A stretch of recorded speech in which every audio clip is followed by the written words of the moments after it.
Hey guys, today I'm going to talk about one of the most important things about raising capital. Of course, finding the investors. And it starts with a really long-term process that you need to start today if you haven't already begun. And that is initially you have to build a community, a list of prospective investors that you want them to know, like, and trust you. That's one of the most important things to raising capital. They have to trust you. So here's a few steps that you need to take really immediately. Okay? You got to create your audience. What do I mean by creating your audience? You've got to let the world know what you're doing and ultimately what investments you are looking at. So when the time is right, you're able to bring in those investors to meet the equity needs for your capital stack, to buy your real estate, buy your business, start your business, go build your empire. But all of it's going to start today. Here's what you need to do. Start sending out a newsletter. Your newsletter goes to the people that are on your email list. You don't have an email list? Go build it. You have been emailing with people for years now. There are companies out there that will scrape your email for different people that you've sent emails to, that have sent you emails, but you're making a list. And you have to ask for permission, but you can send that out and say, hey, would you mind joining my newsletter? Because I want to send you some really important information and just great information about what I'm doing and how I'm here to help you make money. But with this newsletter, you need to send it out at a minimum quarterly. Better still, monthly. Even better still, weekly. What do you need to include with this newsletter? Well, information about yourself and what you're trying to do. If you're acquiring real estate, include information about the real estate market. Link articles that are there to provide good information for the prospective investors. What would they want to pay attention to? What opportunities are being created in the markets today? What's happening with the interest rates? All of this comes together for good information that starts to build your authority in the industry. But of course, you need to tell people about what you're doing as well. What opportunities are you looking at? What businesses or real estate are you looking at? Ultimately, if you pass on it, include information about why you decided not to move forward. Or if you do decide to move forward, fantastic. What are those reasons as well? But you're informing your list of people that you know, that you're out there shaking the bushes and try to make things happen. That step one is to curate an audience that you already know and they already know you. But you need to expand beyond that. You need to grow your audience.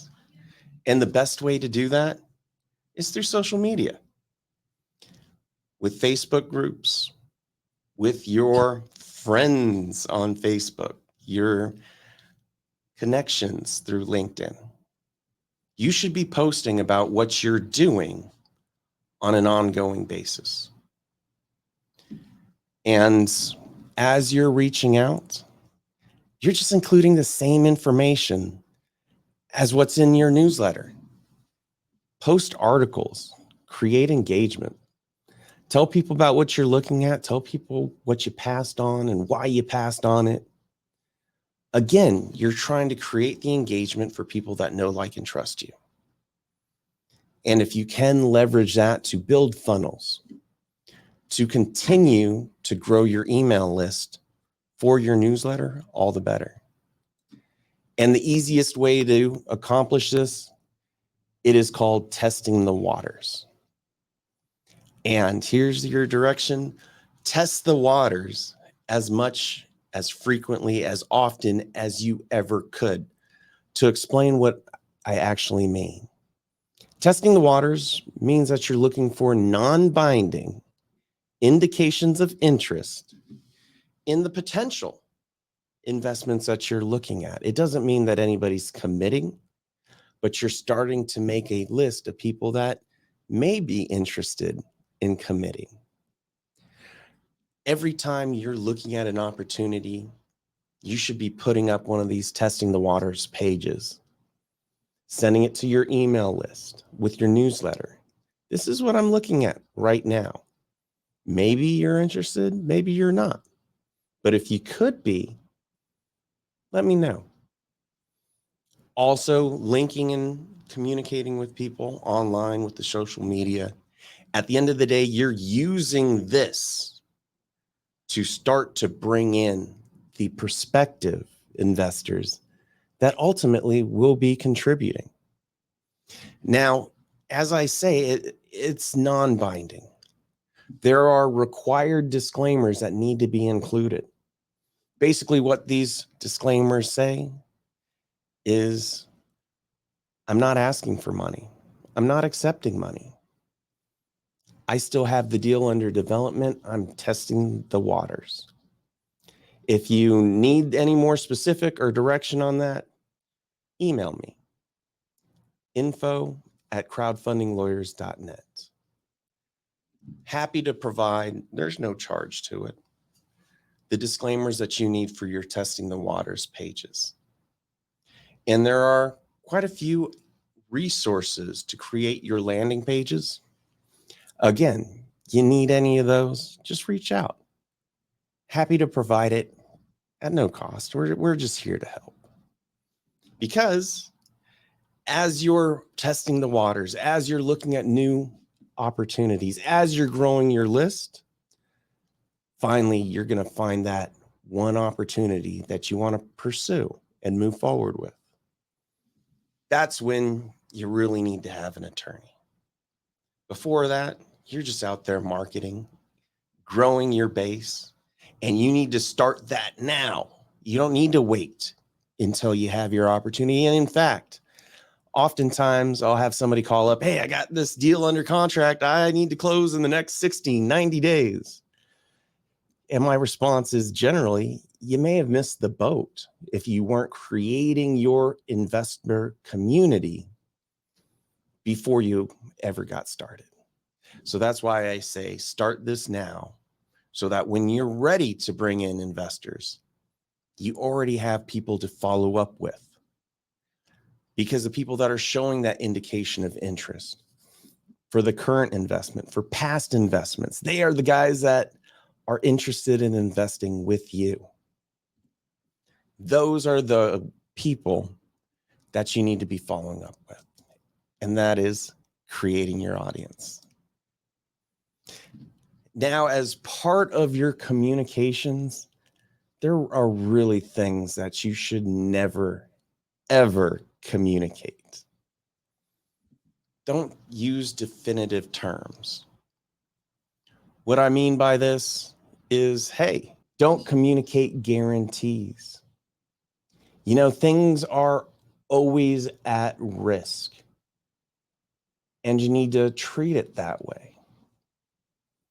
The documentation that you will receive as part of your offering will include all kinds of warnings, telling the investors the risks of investing. And you know what? That's really important to make sure that you're protecting yourself and protecting your investors. Now, if you're setting up your own fund, the difference between a fund and, well, ultimately a syndication. With a syndication, you're identifying, this is the opportunity that I want to pursue. Right now, the big rage is setting up your own fund, pursuing your own fund. It's absolutely possible, but that means that you're not identifying what you're looking to acquire. And let me tell you, it is unbelievably difficult to start in the investment business when you don't already have that pool of prospective investors that know, likes, and trusts you. Prior performance is really important. And if you don't have that prior performance, don't worry about setting up an equity fund. After you've done 2, 3 syndications buying specific assets, then a fund is faster, easier for you to move forward, to acquire assets, to develop your business or develop your real estate. So there's a great way to proceed with the fund, but I don't say start with the fund. But there are different securities regulations to consider. One of the most important things is this term, an accredited investor. I'll talk a little bit about when it applies and when it's important, but just so that you know, accredited investors basically mean high net worth. Somebody that has a net worth of $1 million or more, not including their home. Otherwise, everybody in California would be accredited. Other categories are if somebody is making $200,000 a year, or the household is making $300,000 per year. There's a bunch of other categories, but those are the big two. For the other categories, just make sure that you ask your attorney. This is an important issue. Now, with a lot of the smaller deals, because I know that most of these start small, the first regulation that I want to touch on, it is generally not crowdfunding. You can generally not advertise this outside of your personal network, but it is called Regulation D, Rule 504. And it basically means the SEC doesn't care what you do until you're hitting $10 million. There's still some filings that happen. You still need to consult with your attorney, but SEC doesn't care, but the states care. You still have to pay attention to the regulations and rules at the state level. That may mean registration. There may be state-by-state exemptions that you can fall under, but you do have to pay attention to every state that you're bringing in investors. Most often, you rely on this only when you're doing a intrastate. All the investors are coming from one state investment. Now, there are other exemptions, and you know what? My firm, I'm the managing partner over at Crowdfunding Lawyers. So one of the most important things that we pay attention to is getting outside of that friends and family realm.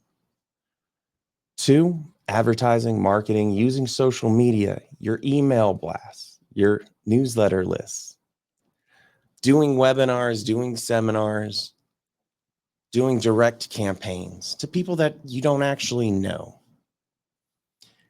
And there are some regulations that you can absolutely rely on. One is called Regulation D, Rule 506C. What this means is you're allowed to advertise online, market wherever, as long as you are only accepting verified accredited investors. The verification process in general requires a third party or yourself to see the information that confirms that the investor is accredited. But I'll tell you, it really happens about 90% of the time by asking the investor's CPA to sign a simple one-page letter that says, hey, I'm accredited.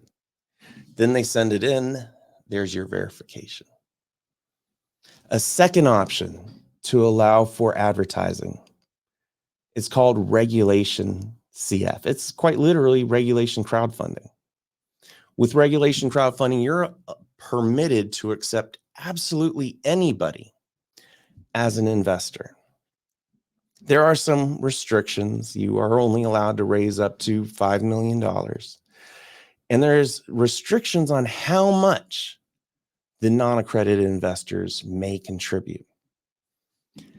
These are questions, check out my other videos or talk to your attorney.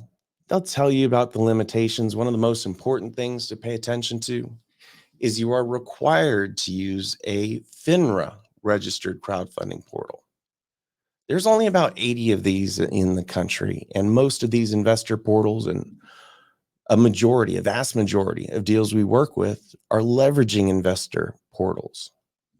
But these FINRA registered, FINRA is the financial industry overseers. They're not the SEC, it's a private organization. But they have the authority to oversee the investment firms, the broker dealers, the investment advisors, and the funding portals. So this is a very specific group that you need to know, but only if you're doing this Regulation CF. Your final option is called Regulation A. This is the big boy. If you haven't been doing deals for a long time, generally it's too big for you to even consider. But just to mention it, it does go through the SEC through what's called a qualification process. It takes about 6 months, but it allows you to advertise and market everywhere and raise up to $75 million. As I mentioned, too much generally for you to even worry about. Now, there is an exemption that I want to touch on. That is one of the most important. Why is it important? Because approximately 80% of all investment offerings are under this Regulation D, Rule 506B. With this exemption, you are allowed to accept an unlimited amount of the high net worth, the accredited investors, but a limited number, no more than 35 sophisticated non-accredited investors through the offering. But the big thing is you are not permitted to advertise. We call this your friends and family round because you have to know the people, have a prior relationship that didn't come from being out there and testing the waters, pitching the deal. They can be on your newsletter list, but they better have known you beyond just, hey, I was on an email list, to create that prior relationship, to create that friends and family. And I'm always asked, well, what does a prior relationship look like? And different attorneys will give you different answers. Some will say at least 3 touches. Others will say at least 90 days goes by from your initial discussions about something other than the investment. In my opinion, you go golfing with somebody. You know the names of their children and their dog. You spend hours with somebody getting to know them. That's a prior relationship. You can bring those people in to this Regulation D, Rule 506B, this friends and family rounds. But again, don't advertise, don't market. The consequences are dire. Basically, you personally guarantee the investments, or even worse, there may be some civil, potentially criminal issues. So thank you for taking a little bit of time to learn about marketing for investors. If you have any questions, just reach out. You can follow this QR code, send you a ton of additional information that helps you get started raising capital and making your dreams come true. Thank you all.